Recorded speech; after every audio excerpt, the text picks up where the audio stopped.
Hello, and welcome to Mind and Money Show, where we talk all things mindset, money management, and our entrepreneurial journey.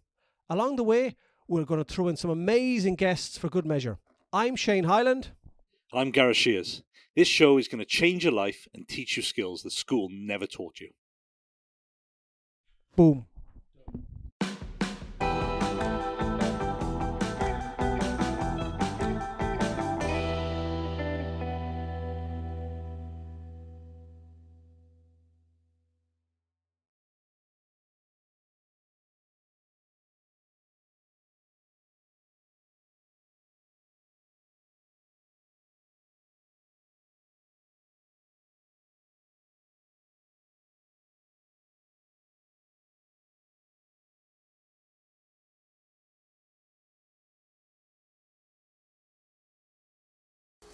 Hi, Matt. How's things?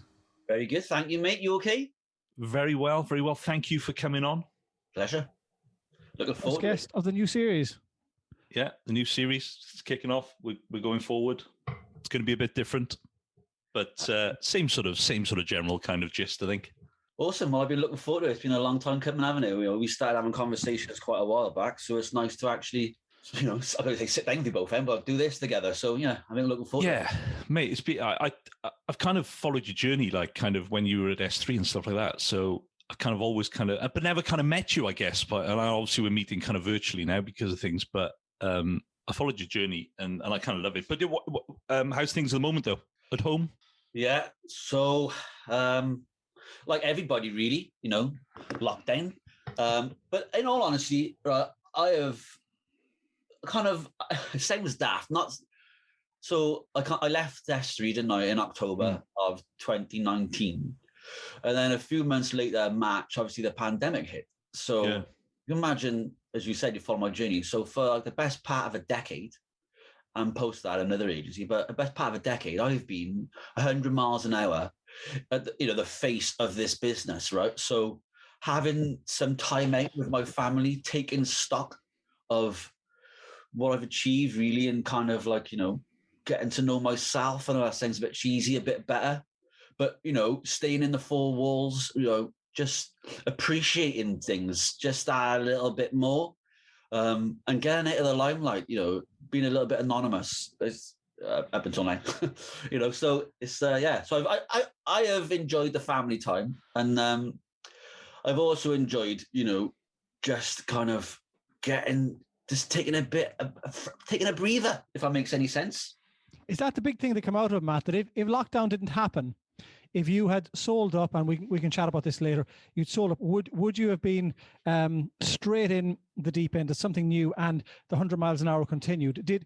Was lockdown almost a positive thing, that it allowed you to spend more time with the family, recharge your batteries, take stock of how successful the previous 10 years was, clap yourself on the back, congratulate yourself for doing so well, and then just kind of take a deep breath and go, wow, and then recharge, as I said, recharge batteries and move on to the next stage in life? Yeah, a little bit like that, Shane. I think I'd be brutally honest with you. I tell you. So, whilst I was going through the sale process, as you will know more better than others, this process takes a long time, doesn't it? You know what I mean?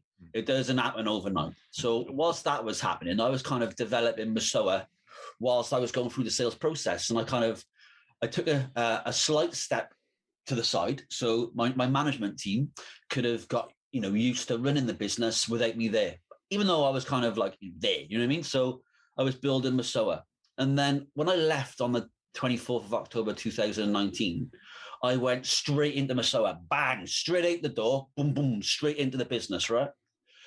So October, November, December, January, February, kind of straight into it. And then the pandemic hit, and not many people were thinking about moisturizer. But, they were kind of thinking about everything else that was going on. So, and rightly so. So kind of the business slowed down for me.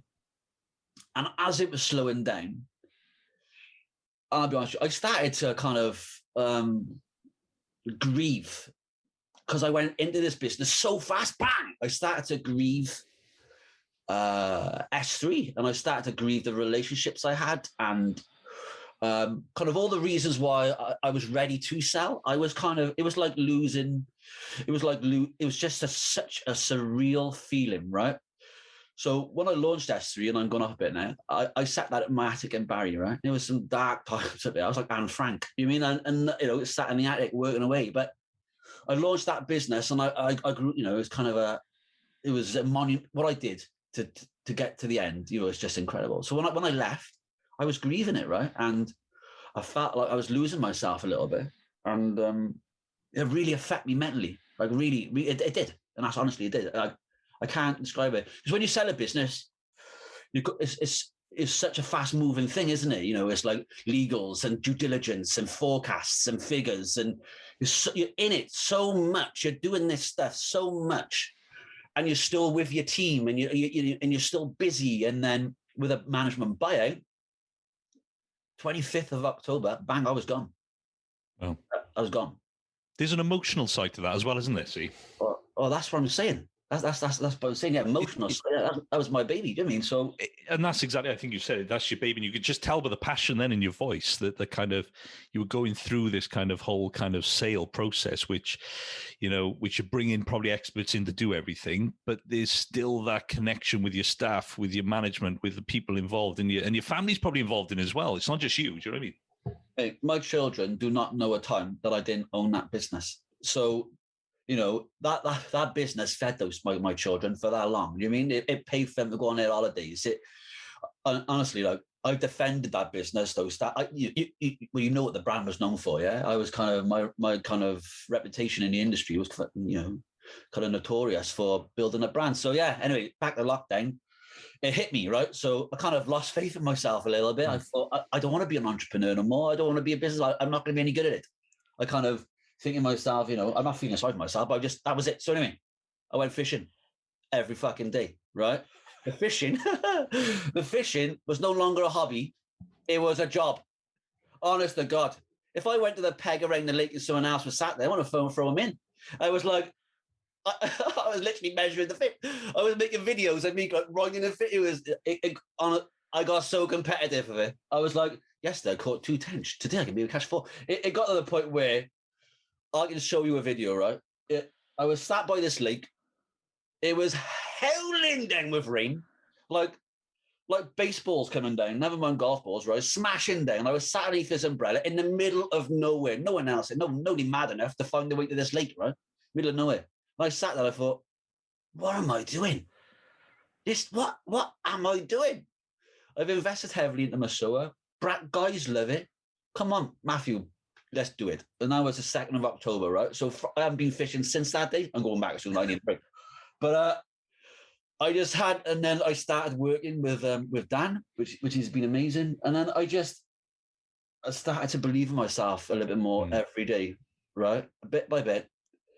And piece by piece, and I'm still on that journey.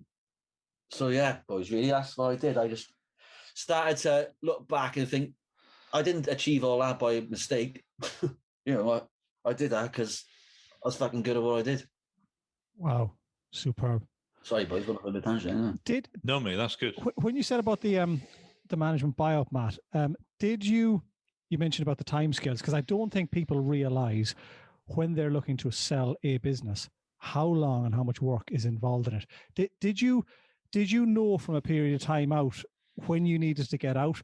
And is it most people that are successful kind of go off into the sunset and they're a lot older? They could be in their mid to late 60s, and this kind of, you know, they're going to finish up. You're in a different position that you've been so bloody successful that you're getting out before you even hit the big 4-0. Was that always the plan, or you know, then was it Masoa's the new thing? You know, you're mentioning all there about the emotion attached to it. Did you have a plan to get out, and did you realize how long or short it would take? And did you know how much emotion would be attached with leaving your baby that you built from scratch? So I always right. I always knew that one day I would sell Studio Tree S3. I knew that I would, right? I knew because I wanted to provide for my family, right, my children.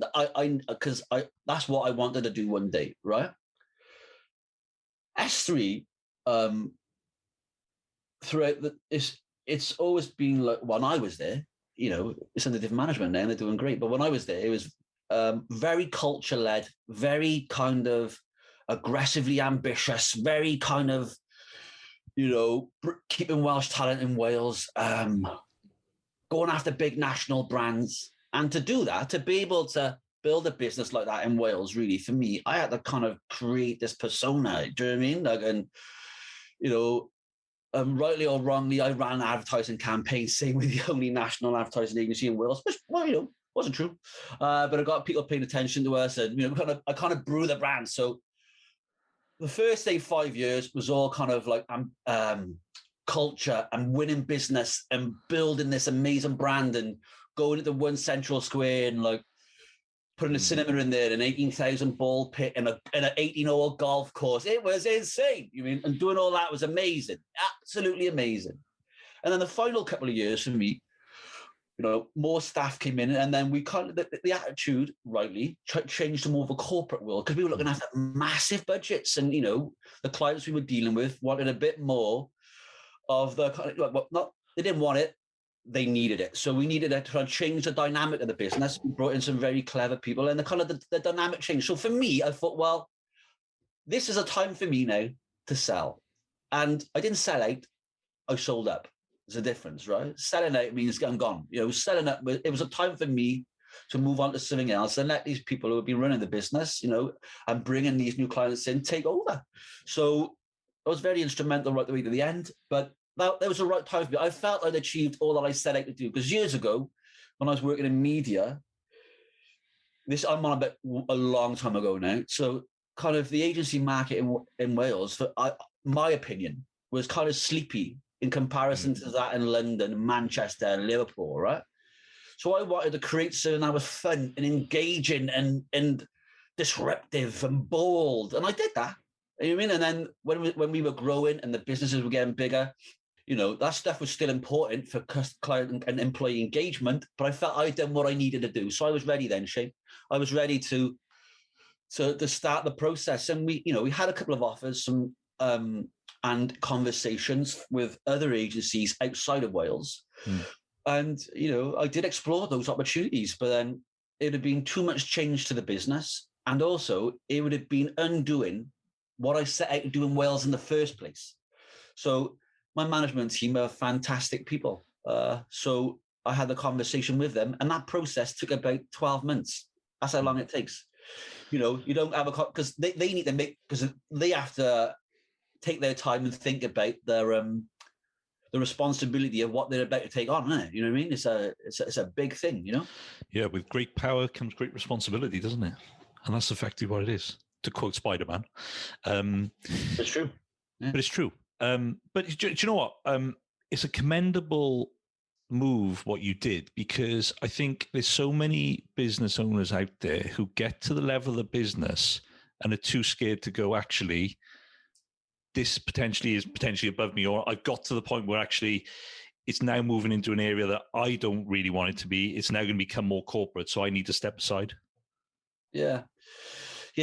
I wanted it to be like that for the guys, and it was fantastic. This business is building, what a legacy to leave behind. But I think I had taken that culture so far. Yeah. Do you know what I mean? To be any more disruptive, I don't know what to do. Walk around Cardiff naked or something with a billboard on my back. I don't know what more I could have done. So you're only young yet. I'm sure. I'm only young.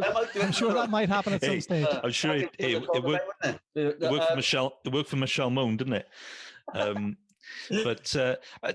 So I guess let's take it back then to where it started, because I probably like to hear the journey from the start, where it kind of all started out, and I know people listening probably will. So let's take it back. Okay. So to wherever you want to take it back to, I guess, Matt, whether it was kind of the previous agency or where you kind of started just before really kicking into S3, or what it was prior to that. All right, cool. So my advertising journey, so to say, and we'll start from now, not before, started out in the South Wales Argus. So I kind of got in there on my cheek, really, and was a little bit cheeky in the interview. And I was interviewed by two amazing people, Catherine Nuns and Janine Griffiths, and I kind of sat in this meeting with a Asda shirt on and tie. I just bought down a Roan Dufferin, sat there thinking, what, used to military life. I'm in the seat, and she says to me, "Sell me this pen." I was like, "Shit," but I did it. I sold the pen, and I got offered the job. So I worked on a telesales team, and I just still remember sending my very, very first sales email. And I remember I was actually with Andrea, was my telesales manager, and my area was Cardiff, and I was sat in Newport, and I had to sell Cardiff advertisers into the Newport newspaper. So they gave me like the Irish job in the bloody building. But but I did it. I did really well. So I went from telesales to field sales. And I was working in ROP, so kind of like display advertising, run a paper. And then I was working with agencies. And then I went to work, after that then, I went to work at GCAT Media, which is Red Dragon FM, which was amazing. Loved my time there. Did really well, working with direct customers, direct clients, but also work with agencies. And then after that, I went to work for Titan Outdoor. Do you remember Titan Outdoor? No. No. So Titan Outdoor, so it was before Prime Site, after Maiden. So Prime Site bought Titan, Global have recently bought Prime Site, I believe. So I sold outdoor advertising campaigns. I was based in Oxford, but I sold outdoor billboards right way around the UK. And I was dealing with agencies. And then as I was dealing with agencies, and I was starting to build up this knowledge base of mediums, different audiences, different platforms, why people buy, how often they buy, etc., etc. I was getting to understand the kind of the agency market and how they work. And that's when I was seeing agencies in London and Manchester and Liverpool and Oxford, all over the shop, right? And so saying back and forth Cardiff, at that time, in my opinion, I didn't think there was much of that kind of scene that there was in London, right? So I had my first agency was called Rubik's. And I was still very much the salesman, yeah, and not enough of the businessman. And, hands in the air. I made some mistakes there. Do you know what I mean? I did. I made mistakes. I absolutely did, right? I did.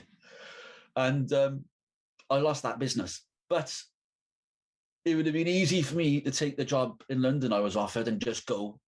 But instead, I kind of climbed those attic stairs and I just got back on with it. I got on with it, and it was hard. Do you know what I mean? I had to ring back. I ran back around other clients, went to see them all, retained like 90% of them. So I was starting Studio Tree really on a bit of a back foot. You know what I mean? S3, Studio Tree, 3 for Welsh. And yeah, I remember like ringing new customers and trying to get meetings with people and having doors kind of shut in my face.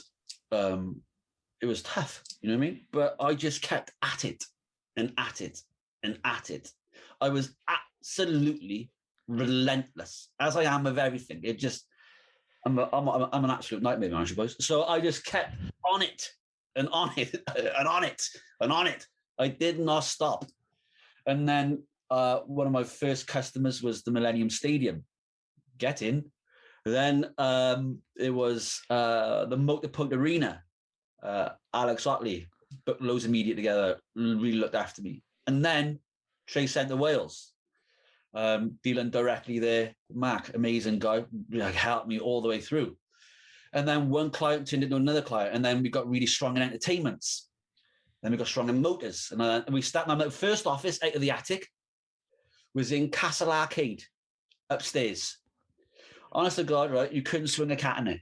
If somebody was in the toilet next door, you'd have to be singing along like not to listen to it. Do you know what I mean? It was like, they were like there.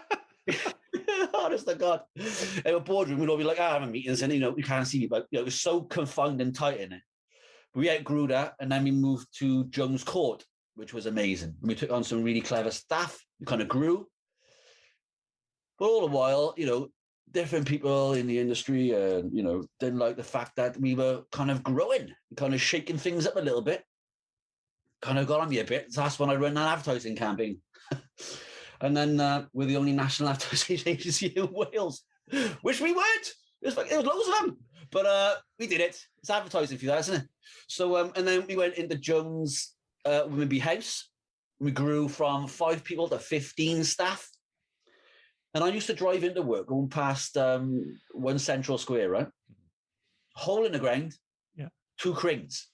Keep driving past. And at this time, we're going on like the drum days in London, and we're going around London agencies and the Cameron, a big agency in London. I remember going in their office thinking, this is insane. You mean? So I driving past this building thinking I want to start creating this I want to create this actual home, this office space in Wales, which is just amazing. That gives people, when people walk through the door, they're like, are we still in Cardiff? Yeah. You know, is that really an 18,200 ball pit with about 600 kilo concrete line in the middle of it? And is that a golf course? Yeah. So I kept driving past 1 Central Square. And then we were the second tenants in. I bit the bullet, invested all of our retained profit, literally to the bone, right? Went in there, balls to the wall, created this office, moved my staff in, and I just did that. Bang, paid off. We had brilliant clients spending with us, like national brands. People come in.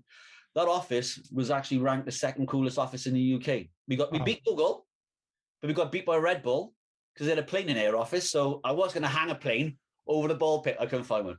So I have that. So we just did amazingly well, and we just grew. And we won, I think it was 2016 it was. We'll have to check this, but yeah, it was. We won the Advertising Agency of the Year at the Drum at the Drum Marketing Awards. It was the Independent Advertising Agency of the Year. Considering there's 33,000 advertising agencies in the UK, I wasn't a bad shape, yeah? So, you know, went in there. And as I said, then that's the rest of the story. But it was amazing times. Do you mean we had like, we had a bar in there. We had some great nights there. You mean we used to have brilliant office kind of parties, and we just kept the culture, which made guys work harder. We had a sandpit. You know, it was just an amazing place to work. But not just an amazing place to work. We had great clients too. So yeah, it was fantastic. You know, yeah. You can see now why there was a passion in it, the way you've just talked about that and the long journey that it took to get there. You know, nothing was put on a plate for you. It was hard work, and yeah, you can just see the dedication to it. There's one thing I picked up on earlier, Matt. You said about you knew it was time to get out and sort out, you know, the kids and all that sort of stuff, because that resonated massively with me, because so many people, I think, in business have this idea that they go into the office on Thursday, and on Friday they go, I'm selling it, I'm going to sell it on Monday morning, and they think they know their numbers. And everyone has this concept that they need to realize that their personal and business money or finance is totally separate. The personal life and the business life is totally separate, because with personal, I wrote down here, you know, you might go on a Lions tour, put the kids to uni, learn French and follow the Tour de France or something like that. But the finance is selling the business, living off the profits, building it, franchising it, setting up trust for kids.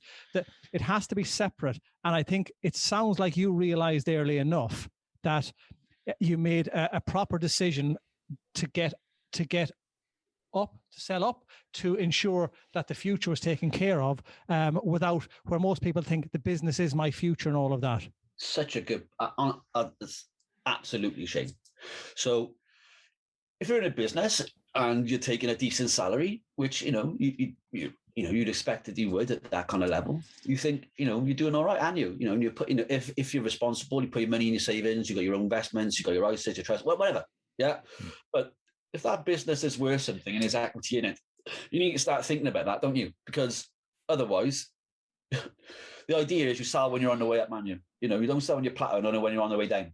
Otherwise, you know. So I kind of knew the time that I needed to sell, based on the multipliers I could have got for a management buyout, to earn me enough money that I could put away for my 4+, got a baby on the way, 5 children. And I don't mean like when my children turn 18, they're like, thanks, Dad, £1 million in the bank. That's not happening. You know what I mean? So, are they getting it earlier? Yeah, he wants to.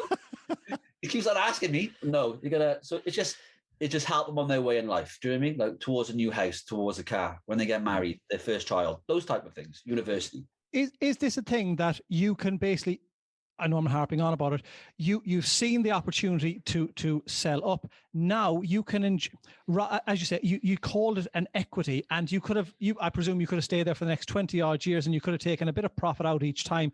But now you can be in a position that you can enjoy them growing up and help them financially, and it can be something over the next 20, 30 years that you can watch on their journey, rather than going, right, we're going to be there in 30 years time. We'll enjoy it then. You're going to be there in 30 years' time anyways, but the destination you're getting to, but the journey along the way is going to be a lot more enjoyable for you with the family now, because you're in a position now. Yeah. So on that point, right, this is, and I'm sure, many people look at it that way. This is the way I look at it, right? So I can remember times, right, when I've had nothing. I mean, broke. Like when I was in that attic, right, honestly, after losing I was broke. Prior to that business, I was, I say broke, but I was on an okay salary and I was earning good commission, but I had 2 little boys. So I can remember pushing them around Cardiff Bay, going into the shop and only being able to buy the absolute necessities. Do you know what I mean? And it wasn't like I wanted to spoil them, but I just wanted to be able to give them something, provide them something in their future towards houses and weddings and university and their children and then their children. So that was what my drive is, right? I wanted to do that. So now I've created some wealth. I've locked it away in trusts, right? That they have when they hit certain criteria, those kind of things I mentioned, right? And I've put away money for myself for when I'm 55, right? However, in my head, I don't have that money no more. I don't have that money no more, right? I pay myself a salary every month, not a massive one, but a salary, right? And my children's money's in their trust. So right now, I'm in my unit every day packing my parcels, right? I am up at 5 o'clock running and down there because now I'm doing this for my grandchildren and then their children. And when I'm 55, that's when I'll retire and buy the Ferrari. Do you know what I mean? But right now, I don't think myself, I'm in this comfortable lifestyle, and I don't necessarily, and I know you won't say this, but I don't have to worry about it. I do. Do you mean because, I'm not underestimating the money I sold it for, but I just, it's such a responsibility, isn't it? You mean and it's absolutely fucking terrifying as well, to be honest with you. When the money handed in my account, I wasn't like, come on, I'm gonna go buy myself a Urus. I was like, shit. How do I protect this? What? No one says to you, right? This is no one knows. No one knows exactly unless you see guys like yourself. You get educated on what to do with your money, do you? So I got educated pretty quickly, and I spoke to the right people, and now that's my children's. Do you know what I mean? And it's so, it is nice to have that kind of in the back of my head, some of that cushion. But really, right now, I need to be fighting for it again. Do you know what I mean? I need to be in the trenches. Otherwise, it's just not. I just feel like I'm abusing what I've earned. So it's like I don't know if I'm making any sense here, boys, but that's what I'm doing, really. I'm getting back on with it, You're one of the first few people in a long time, Matt. And I forgot to say, you left out the big one, gap years, right? Before uni, they're going away for a year, each one of them, right? Yeah, ringing from wherever they are, going, can you top up my credit card? No, you seem to know your numbers, and from where you've come from, and I don't mean this in a derogatory of down there, the value of a pound. And because you know the value of it, it's hard to come by, and it's so easy to get rid of. So you seem to, as I said earlier, know your numbers, know what the future is, know that it's time to get up now, or sell up now, and take it to the next level. And it's listening to you seem to be someone that has their head screwed on and knows a lot about the financial stuff, because the vast majority of business owners that we've spoken to don't view it that way. They don't know when the time to go out. They don't go out when on the up. They go out on the down. They go out in the wrong time. They squander the money. They don't see that average life expectancy is probably 87 in the UK. They've many years to go. They need to enjoy it. So yeah, it's amazing listening to you, because you seem to have head screwed on and know exactly where you want to go and the numbers. Yeah, I can understand. Like, I know now. Do you know what I mean? And kind of, I think, and if you're a bit, I'm sure you'll know more about this than me because you speak more business than me. But I think, just from my experience, when you're the head of a business, regardless of how many staff you've got, whether you've got 1, 2, 5, 10, 100, whatever, and you're independently owned, and it's not a massive corporate, and you've built it up yourself, you have a different set of priorities to start with, other than thinking about what you're going to need. Right then, it's very much hand to mouth, isn't it? I've got to pay these staff, I've got to pay these suppliers, and I've got to bring business in here. I bring this business in, I look after this business, I take my profits, I pay my staff, I go after new business. So you're kind of on this treadmill of surviving and growing, right?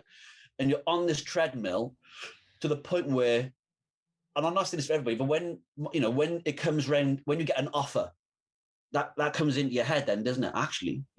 Or if it's been somebody's plan to sell, the plan to sell is always over here, really, isn't it? Because you're still going through the motions. So I agree with you.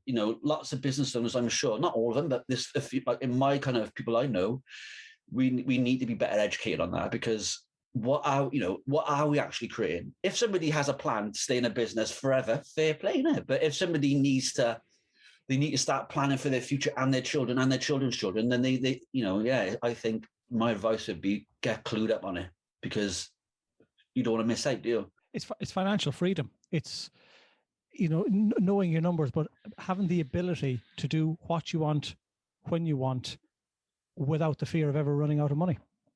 Money doesn't bring you happiness. It just gives you the ability to do things without fear of anything else. You mentioned earlier on about the fishing and stuff like that, and the money that is in the bank and is in trust. Does an extra 1 million, 3 million, 5 million, 10, does it make you any happier? I can't see a lot of the time. Money doesn't, to a degree, money, you have to have money to survive, but happiness is not about the money. It's enjoying the time. Hence, it's great hearing all this stuff from you about being able to spend more time with the kids now, probably, and see them growing up and enjoying time with them and stuff like that. It's the freedom it gives you. Yeah, you're right. Money does not make you happy.